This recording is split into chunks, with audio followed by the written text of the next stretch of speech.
Hey guys, BrewGamer here, and it's been a little while since I made a video, but I've got you a little video. If you want to do this, you can. You can have PS4, others. If you want to watch some other people do it, you can. So I'm just gonna show you guys how to do it as well. So 2 characters you can have, well, if you want, Hulk and the normal Thor. You have to have Thor and the classic Thor to do this little glitch.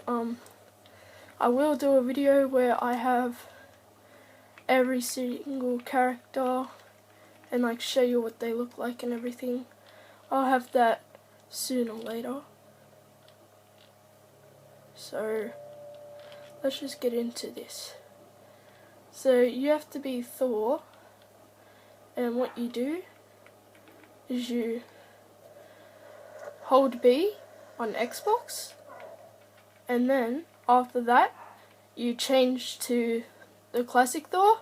It should take a little time, like a little purple tornado. Take some time, and then you have this little secret character. Doesn't really do anything, but he looks pretty cool for a random character to walk around, do missions probably. So here he is, just a random person, just beats stuff up. Not really much, but this is the secret character. If you want to play as this character and you want to change to someone else, you would have to do the glitch again, and again and again. So I hope you guys like the video. Subscribe, leave a comment, all that, and see you guys next time.